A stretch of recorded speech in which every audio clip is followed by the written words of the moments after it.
Claire's phone rings at 8:47 a.m. She freezes on her couch. An unknown number. Her hand shakes as she answers. A man's voice. Is this Claire Matthews? Detective Morrison. I need to speak about your mother. 15 years collapse. Claire is 7 again. She stands at her childhood hallway. Her mother walks toward the door. Margaret turns. Their eyes meet. Something in that moment feels like goodbye. Margaret reaches out. Her hand touches Claire's cheek one last time. She whispers words Claire cannot remember. The words are gone. Only the pain remains. Margaret stands by her car in the driveway. She looks back at the house. One final look. Her jaw is clenched. She gets in. She drives away. She never comes back. Your mother is alive, Detective Morrison says. Claire stops breathing. The words crash into everything she knows. Every belief collapses. The impossible is real. Claire remembers her father holding her. Robert whispered that everything would be okay. His eyes were hollow. He was lying. He knew something. Why did Margaret leave? Where was she? How was she alive? Does she think of me? Does she regret it? The questions attack Claire's mind. No answers. Never answers. Detective Morrison sits across from Claire. He opens a file. 15 years of mystery. Photographs. Reports. He slides a picture across the table. Margaret's face. The photograph shows a woman older. Same face as Claire. Same delicate features. Same blonde hair, now silver. Same eyes, but darker. Like they have seen terrible things. Claire drives through rain. No destination. Her mind spirals. Every birthday without her mother. Every school play with only her father watching. Every night wondering if Margaret remembered her. Where are you watching from right now? What would you do if you received this call? Drop a comment below and share your thoughts. Don't forget to like this video and subscribe to our channel for more powerful stories that will touch your heart and strengthen your faith. Thank you for being here with us. Margaret stands before her bathroom mirror on that Tuesday morning 15 years ago. Her hands shake as she applies makeup carefully. She wears a navy blue dress she rarely uses. Her movements are deliberate, nervous, like someone preparing for something difficult. She checks her reflection multiple times. Her eyes are red from crying. She has not slept all night. She knows what is about to happen. She knows this day will change everything. She takes a deep breath and steadies herself. She must appear calm for Claire. She must appear like a normal mother on a normal day. Claire appears in the hallway, rubbing her eyes. She watches her mother walking toward the stairs with urgency. Something in Margaret's movements captures Claire's attention. She calls out, "Mommy, where are you going?" Margaret turns around. Her eyes fill with tears immediately. She kneels down and pulls Claire close. "Mommy has to go to an important meeting today. Sweetheart, I need you to stay here with Daddy." Claire's small face wrinkles with confusion and sadness. "Can I come with you, Mommy? Please." Margaret holds her daughter tightly. Her entire body shakes. She cannot speak. She just holds Claire as if trying to memorize the feeling of her daughter in her arms. Margaret pulls back from the embrace and looks directly into Claire's eyes. Tears stream down her face uncontrollably. She reaches up and touches Claire's cheek gently. She whispers words that Claire will never quite remember, words that will haunt Claire for 15 years. "I love you so much, baby. Remember that. No matter what happens, Mommy loves you more than anything in this world. You're the most important thing to me. Never forget that." Claire cries and clings to her mother. "Don't go, Mommy. Please don't go." But Margaret must let go. She must stand up. She must walk away. Robert arrives home from work at 3:45 p.m. that day. The house is quiet. Claire should have returned from school. He calls out for his family. Margaret comes downstairs wearing the navy blue dress. Her face is pale. Her hands are shaking. Her eyes are red from crying. Robert looks at his wife and immediately understands that something terrible is about to happen. He does not ask questions.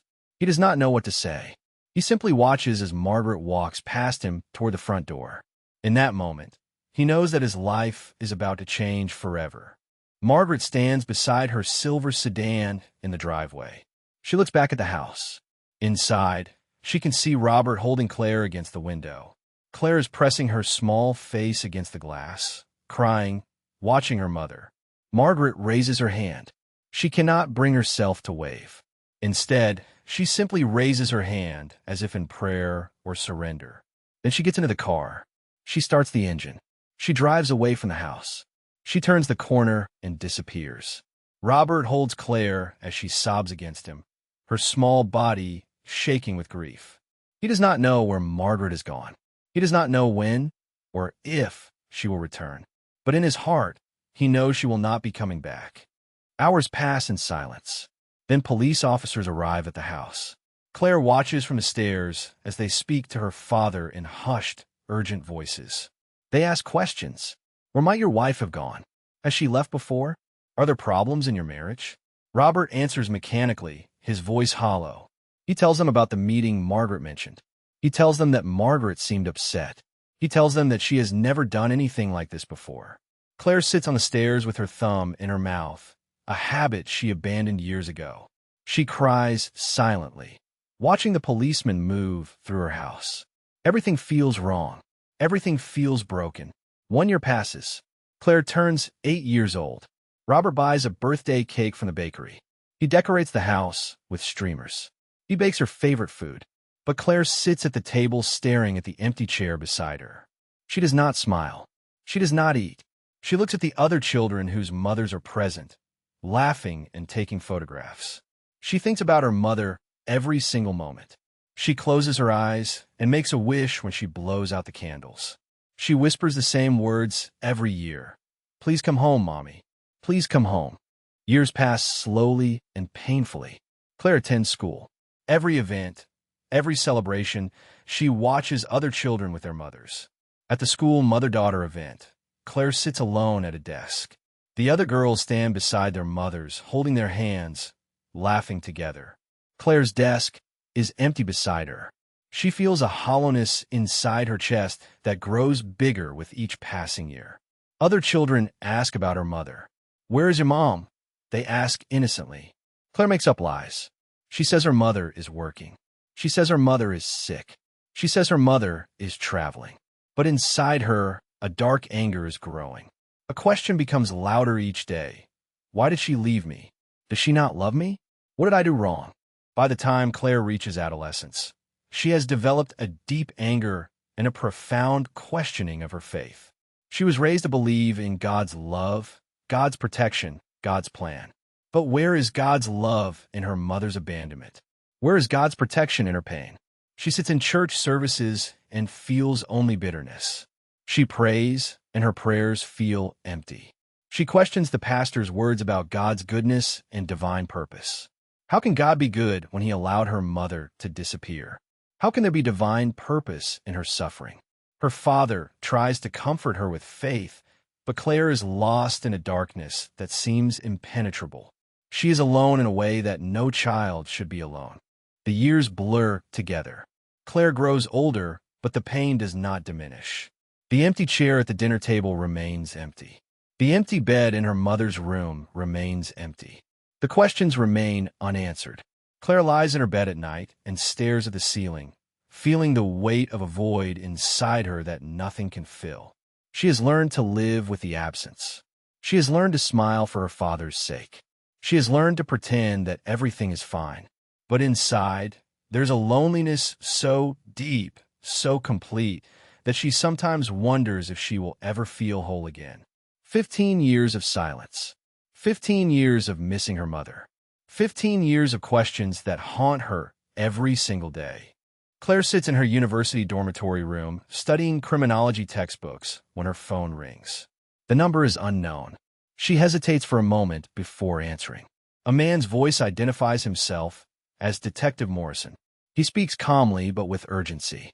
Claire, I am calling because we have found important information about your mother. I need to speak with you about this. Can you meet me at the police station? Claire's entire body goes rigid. She asks the only question that matters. Is she alive? There's a pause on the line. Then Detective Morrison answers. Yes, Claire. Your mother is alive. We have found her. Claire stands frozen after the phone call ends. The words replay endlessly in her mind. Your mother is alive. For 15 years, she has accepted that her mother is dead. She has grieved. She has moved through stages of loss and acceptance.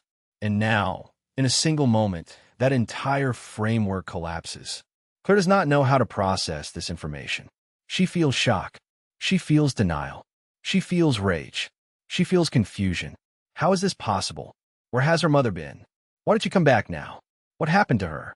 The questions attack Claire's mind with overwhelming force. She sits down on her bed and cries. Claire paces her dormitory room, trying to decide what to do. Detective Morrison did not give her all the answers. He said he would explain everything in person. He said he did not have all the details yet. He said there was much to discuss. He invited her to come to the police station the next day. Claire agreed, but now she is uncertain. She is afraid. What if she goes and learns something she cannot handle? What if her mother does not want to see her? What if this is all a mistake? But she also knows that she cannot wait. She cannot delay this moment any longer. She must know the truth about her mother. Claire makes a decision. She will not wait until the next day to go to the police station. She will not face this alone. She calls her father and tells him what Detective Morrison told her. She tells him that her mother is alive. There is a long silence on the phone. Then her father's voice comes through, and it sounds strange. It sounds like the voice of a man who has been struck by lightning. He tells her, "Come home, Claire. We need to talk." She hears something in his voice that frightens her. She hears something that sounds like fear or guilt or a secret finally surfacing. She gets in her car and drives toward her childhood home. Claire drives through increasing rain toward her childhood home. Her mind is a hurricane of thoughts. She thinks about her mother. She thinks about her father's strange voice on the phone. She thinks about the 15 years of silence. She thinks about her childhood bedroom and all the nights she cried in that room, wondering where her mother was. She drives faster, driven by a need to understand, a need to know the truth that has been hidden from her for so long. Robert stands in the living room of his house, watching the rain through the window. He has been waiting for Claire to arrive. He has been standing in this room for an hour, unable to sit down, unable to be still. His hands shake. His heart races. He knows what is coming. He knows that the secret he has protected for 15 years is finally going to come out. He knows that Claire is about to learn the truth about her mother. And he knows that his lie, his deception, is about to be exposed. He looks pale. He looks like a man who has been expecting this moment for 15 years and dreading it at the same time. Claire arrives at her childhood home, soaked from the rain. She enters the living room and sees her father standing by the window. He turns around and looks at her. His face is pale. His eyes are hollow. He looks like he has aged 10 years in the hours since she called him. Claire asks him directly, her voice shaking, "Dad, what is going on? Where is Mom? Why does she really leave?" Robert's hands shake. He cannot speak for a long moment. He just looks at his daughter, and then he closes his eyes as if bracing for impact. Robert opens his eyes and looks directly at Claire. He sees his daughter standing before him, soaked from rain, demanding answers that he has kept hidden for 15 years. In this moment, he understands that he cannot hide the truth any longer. He understands that the deception is over. He looks like he has seen a ghost. He looks like a man whose secret has finally caught up with him. He gestures for Claire to sit down. He sits across from her. He begins to speak slowly. "Claire, I need to tell you something about your mother. Something I should have told you a long time ago." Robert begins to tell Claire the truth. He explains that Margaret did not leave them by choice in the way that Claire has always believed. He explains that there were circumstances, dangerous circumstances, that forced Margaret to make an impossible decision. He tells Claire that her mother wanted to protect her. He tells her that everything he said about her mother abandoning them was not the complete truth. With each word he speaks, Robert looks more broken, more guilty, more relieved to finally share this burden with someone else. Claire listens to her father's words. She hears him beginning to explain what really happened to her mother. She feels shock. She feels confusion. She feels anger at the deception. She feels sadness for her mother. She feels betrayal by her father. As Robert continues to speak, revealing the truth piece by piece, Claire begins to understand that nothing in her childhood was what she thought it was. Everything was a lie built to protect her. Everything was a secret constructed from love and fear. The truth is finally emerging from the darkness where it has been hidden for 15 years. Everything is about to change. The interrogation room at the police station is small and cold. The walls are bare. A metal table sits in the center with two chairs on opposite sides. Harsh fluorescent lights illuminate everything with an unforgiving brightness. This is where Claire will finally see her mother after 15 years. This is where Margaret has been waiting. The detective has arranged this meeting carefully. He understands the magnitude of this moment.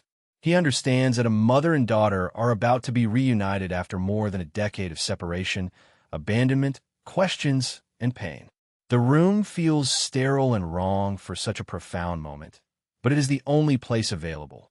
It is the only neutral ground where this reunion can happen safely. Margaret sits in the interrogation room waiting. She is no longer the woman who disappeared 15 years ago. She has aged. Her blonde hair has turned silver. Her face carries lines that tell stories of hardship and fear and sacrifice. Her eyes are different. They are the eyes of someone who has witnessed things that change a person forever. They are the eyes of someone who has carried enormous guilt and loss. But despite the aging, despite the visible toll that 15 years have taken on her, there is still something unmistakably Margaret about her. Her delicate features are still there. Her grace is still visible beneath the weight of suffering. She sits with her hands folded on the table in front of her. She is trembling. She is terrified. She has been waiting for this moment for 15 years, and now that it is here, she does not know if she can survive it. Claire stands outside the interrogation room door. Her hand is on the door handle, but she cannot bring herself to open it. Her heart is racing. Her entire body is shaking. She has been imagining this moment for 15 years. She has pictured it countless times. But now that it is actually happening, she is overwhelmed with fear. What will she say? What will she feel? Will her mother recognize her? Will she look like she remembers? Claire takes a deep breath. She gathers every ounce of courage she possesses. She pushes the door open and steps into the room. Their eyes meet across the interrogation room. For a long moment, neither of them moves. Neither of them speaks. They simply look at each other. Margaret sees her daughter for the first time as a grown woman. She sees the girl she left behind, now transformed into someone Margaret has never met. She sees herself in Claire's delicate features, in her blonde hair, in her blue eyes. Claire sees her mother for the first time in 15 years. She recognizes her, but also does not recognize her. This is not the young mother she remembers. This is an older woman, aged by time and suffering. But it is unmistakably her mother, the woman who gave her life and then vanished. Tears stream down both their faces. They do not speak.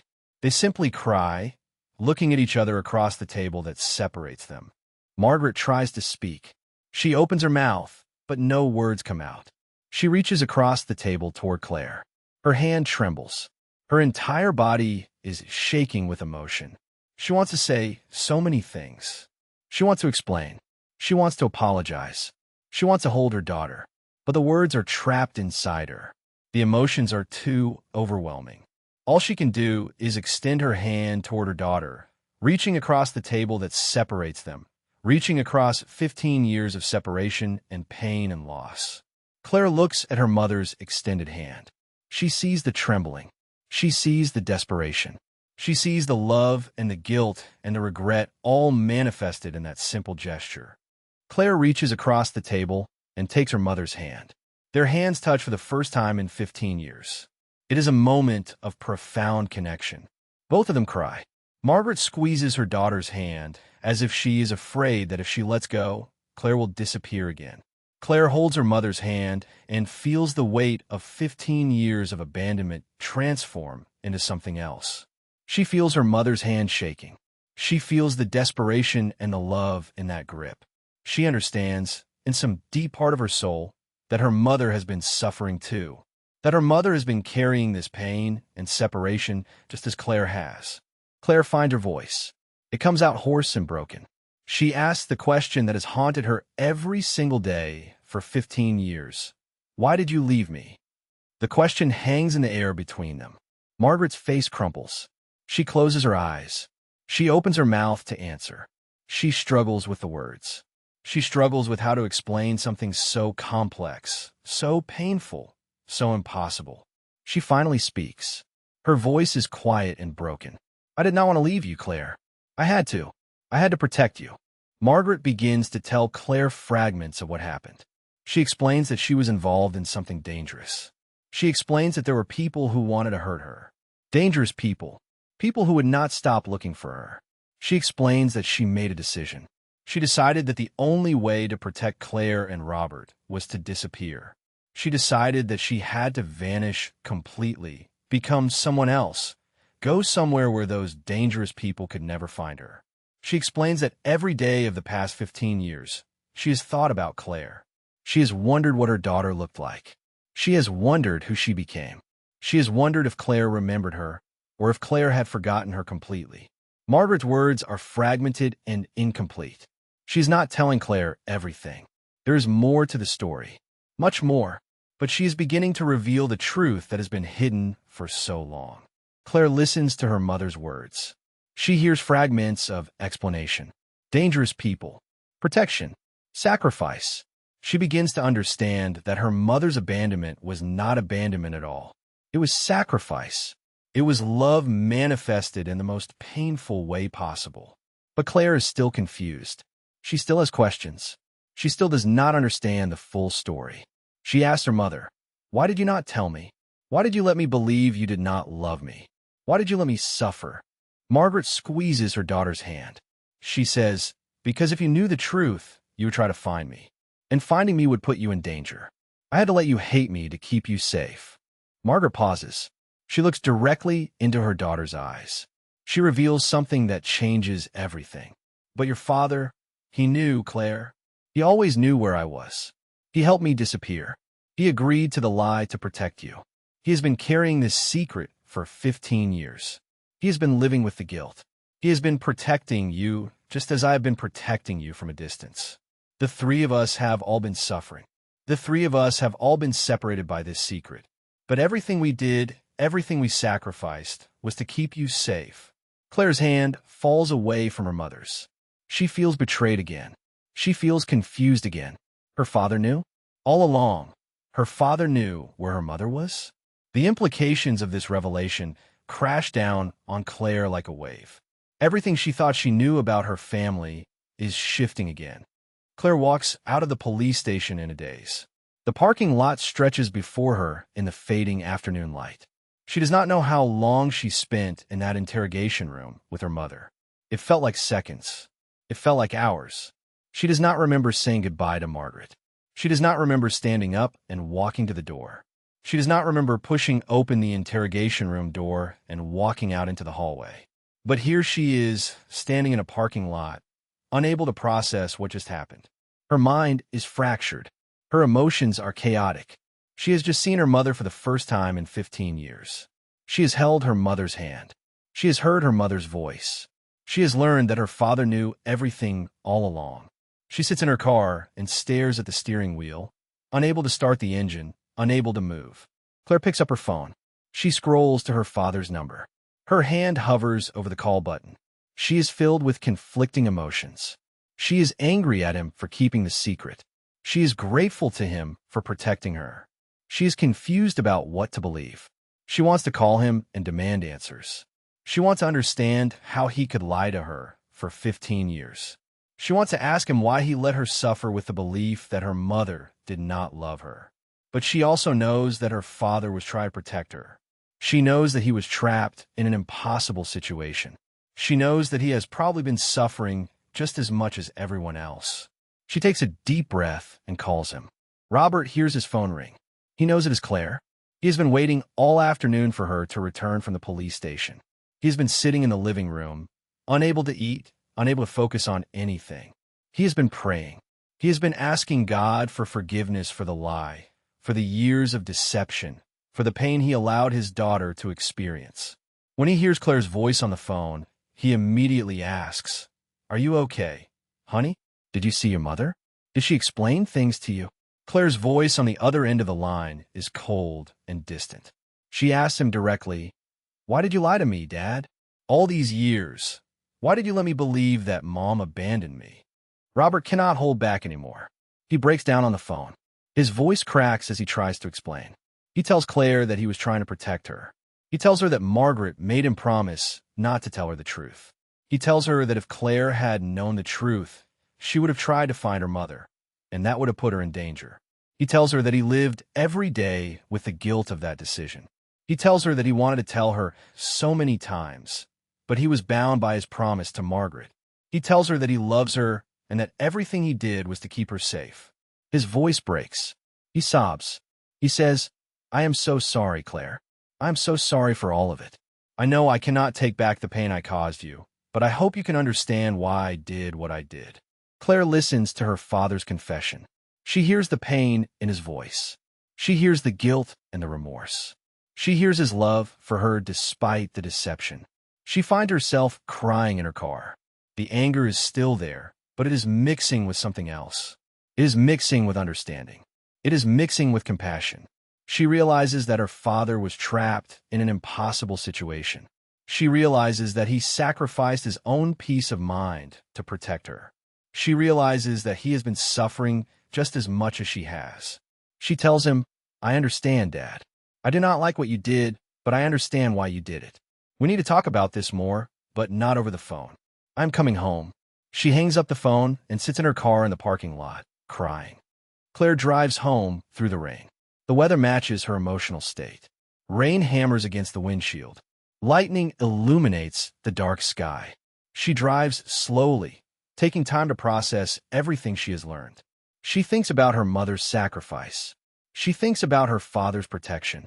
She thinks about the years of suffering that could have been prevented if the truth had been revealed earlier.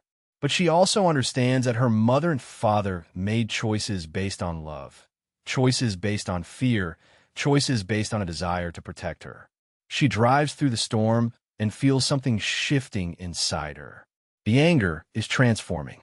The betrayal is transforming. Understanding is beginning to emerge from the chaos. Robert sits alone in the church sanctuary that evening. He has driven there after hanging up the phone with Claire. He sits in an empty pew and places his head in his hands. He prays. He has been a man of faith his entire life, but his faith has been tested by the decision to lie to his daughter. He asks God for forgiveness. He asks God to help Claire understand. He asks God to help Margaret and Claire rebuild their relationship. He asks God to help him find peace with his own decisions. He sits in the quiet sanctuary and feels the weight of 15 years of guilt begin to lift slightly. He does not feel absolved. He does not feel completely forgiven, but he feels less alone in his suffering.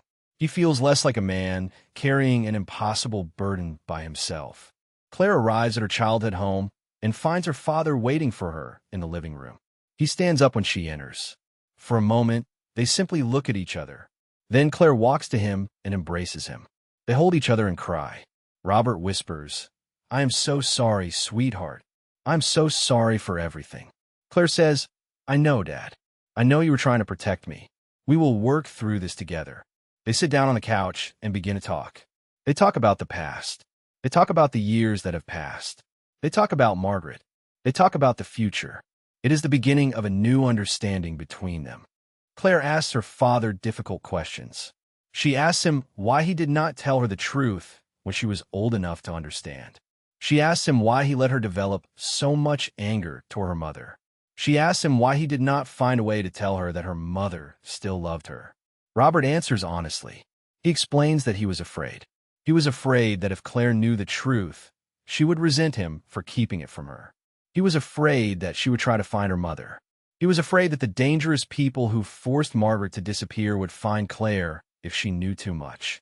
He was afraid of losing his daughter. Claire listens and begins to understand the depth of her father's fear and his love. She begins to understand that her father made impossible choices in an attempt to protect her from impossible dangers. That night, Claire lies in her childhood bedroom and stares at the ceiling. She thinks about everything she has learned. She thinks about her mother's sacrifice. She thinks about her father's protection. She thinks about the years of suffering that were caused by the lie and the years of suffering that were prevented by the truth being hidden. She thinks about forgiveness. She thinks about understanding.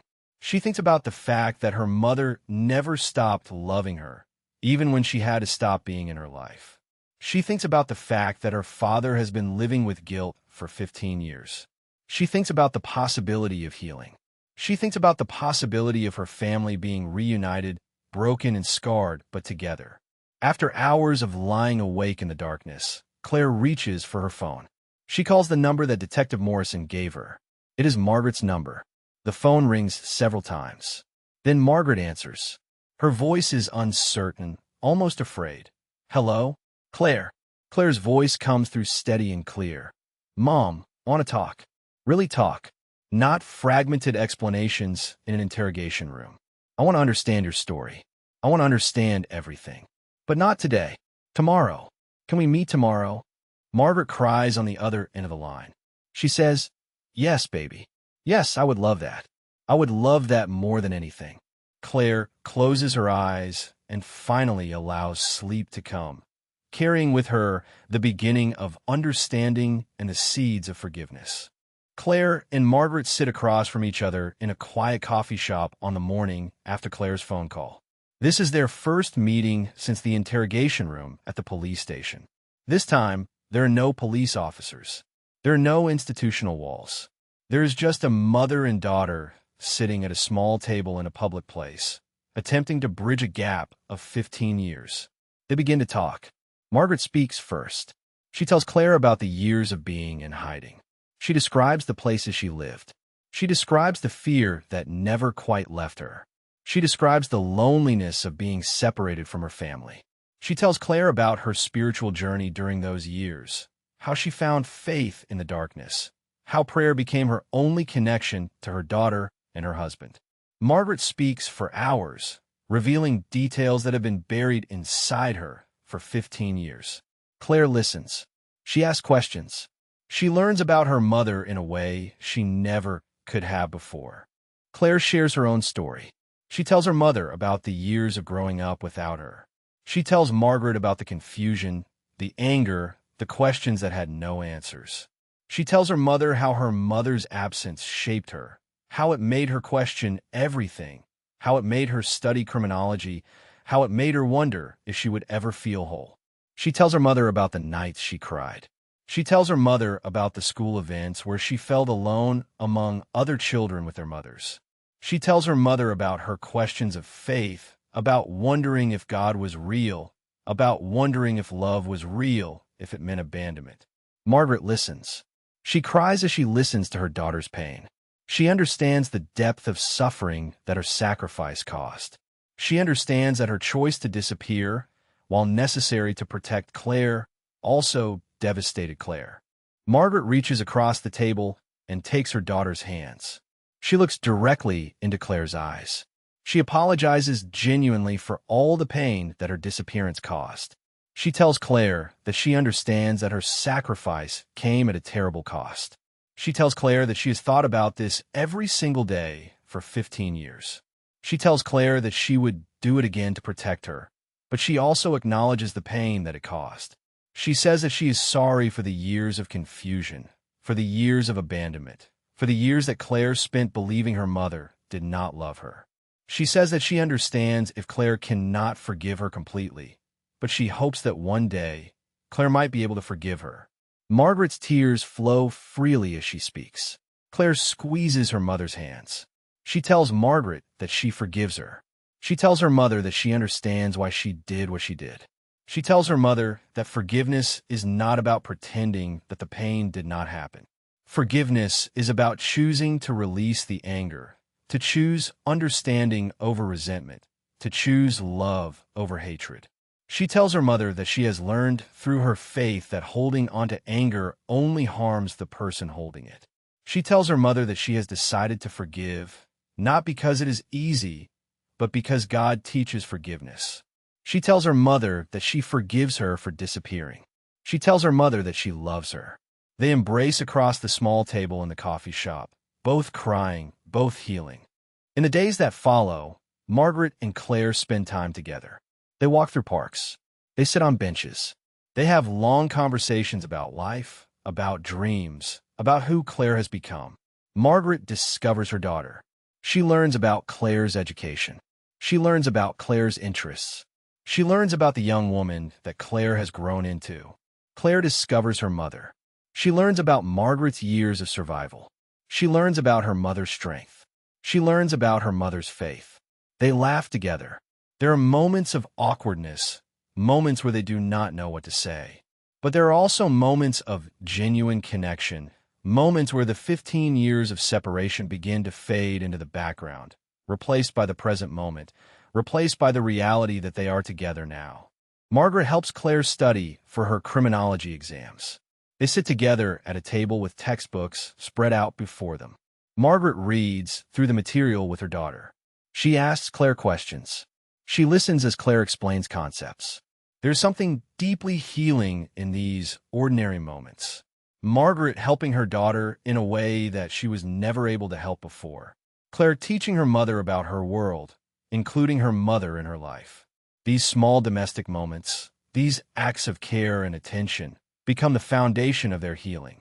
Margaret makes Claire's favorite meal. They eat together. Claire tells her mother stories about her childhood, stories that Margaret missed. Margaret tells Claire stories about her own childhood, about who she was before she became someone's wife and mother, before she became someone's fugitive. Robert, Margaret, and Claire have lunch together for the first time since Margaret disappeared. Robert has prepared the meal. They sit at the dining table in his home. There is awkwardness at first. There is silence. There is the weight of 15 years hanging over them. But then someone makes a comment. It is a small comment, something that is not meant to be funny. But it is funny, and all three of them laugh. The laughter breaks the tension. Timid smiles emerge. Tentative conversations begin. They talk about small things. They talk about the weather. They talk about movies they have seen. They talk about books they have read. These small conversations are not deep or profound, but they are real. They are real moments of family connection, moments that were stolen from them 15 years ago, moments that they are now reclaiming. Robert sits and watches his wife and his daughter together. He watches them laugh. He watches them talk. He watches the connection that is beginning to form between them. He feels relief wash over him. For 15 years, he carried the burden of the secret. For 15 years, he lived with the guilt of a lie. And now, watching his wife and his daughter beginning to rebuild their relationship, he feels that burden beginning to lift. He feels gratitude. He feels hope. He feels like a man who has been given a second chance, not just with his wife and daughter, but with his own conscience. He looks at the two women in his life and understands that everything he sacrificed was worth it. Days pass. Weeks pass. The family begins to establish a new normal. There are still awkward moments. There are still moments of difficulty. The pain of the past cannot be erased, but they are learning to live with the pain. They are learning to move forward. They are learning to be a family again. They sit together in comfortable silences. They watch movies together. They have meals together. The silences are no longer heavy with tension. The silences are comfortable. They're the silences of people who are beginning to trust each other again, who are beginning to rebuild the bonds that were broken. The family is still wounded. The family is still scarred. But the family is united. One evening, the three of them stand together in the living room. Robert takes Margaret's hand. Margaret takes Claire's hand. Claire takes Robert's hand. They form a circle. They bow their heads. They pray together for the first time since Margaret disappeared 15 years ago. They pray for forgiveness. They pray for healing. They pray for understanding. They pray for their family. As they pray, tears flow down all of their faces. These are not tears of pain. These are tears of relief, of gratitude, of hope. When they finish praying, they remain standing together, hands held, in a moment of profound connection. The family has been broken. The family has been rebuilt. The family stands together, wounded but united, scarred but whole, imperfect but real. Margaret stands before a group of women in a community center. She is leading a support group for women who have experienced trauma, loss, and separation. She shares her story with them. She tells them about the years she spent in hiding. She tells them about the sacrifice she made to protect her family. She tells them about the pain of separation. She tells them about the journey of healing and forgiveness. As she speaks, the women listen intently. They see themselves in Margaret's story. They see hope in her survival. They see redemption in her willingness to help others who have experienced similar pain. Margaret has found a new purpose. She has transformed her suffering into service. She has decided to dedicate her life to helping other women and families who find themselves in impossible situations, families torn apart by circumstances beyond their control, families struggling to find their way back to each other. Claire sits among the women, listening to her mother speak. She watches her mother with admiration. She watches her mother transform pain into purpose. She listens to the other women share their stories. She hears their questions. She hears their pain. She feels something stirring inside her. She feels called. She realizes that she wants to dedicate her life to helping victims of crime, to helping families that have been torn apart by circumstances beyond their control. She realizes that her study of criminology was not just an intellectual pursuit. It was a calling. It was her own soul searching for purpose through the lens of her family's tragedy. Claire understands that she can use her education, her experience, and her compassion to help others who are suffering as she has suffered. She feels a sense of clarity. She feels a sense of direction. She feels a sense of purpose emerging from the ashes of her pain. Robert watches his wife and his daughter as they find their new purposes. He sees Margaret leading her support group. He sees Claire feeling called to work with victims of crime. He supports both of them. He offers encouragement. He tells them how proud he is of them for transforming their suffering into service to others. He tells them how grateful he is that their family has been given this opportunity to help others. He understands that the pain they experienced, while terrible and unnecessary, has given them a perspective and a compassion that allows them to serve others in profound ways. Robert becomes a supporter of their missions. He attends Margaret's support group meetings. He listens to Claire's plans for her future career. He is part of the family's healing journey, and he understands that this healing journey extends beyond the three of them. It extends to everyone whose lives are touched by Margaret's and Claire's service. Detective Morrison meets with Claire, Margaret, and Robert at the police station. He tells them how his investigation into Margaret's case, his decision to reopen the file after so many years, has led to the discovery and rescue of other missing persons. He tells them that Margaret's case has provided clues that have helped solve other disappearances.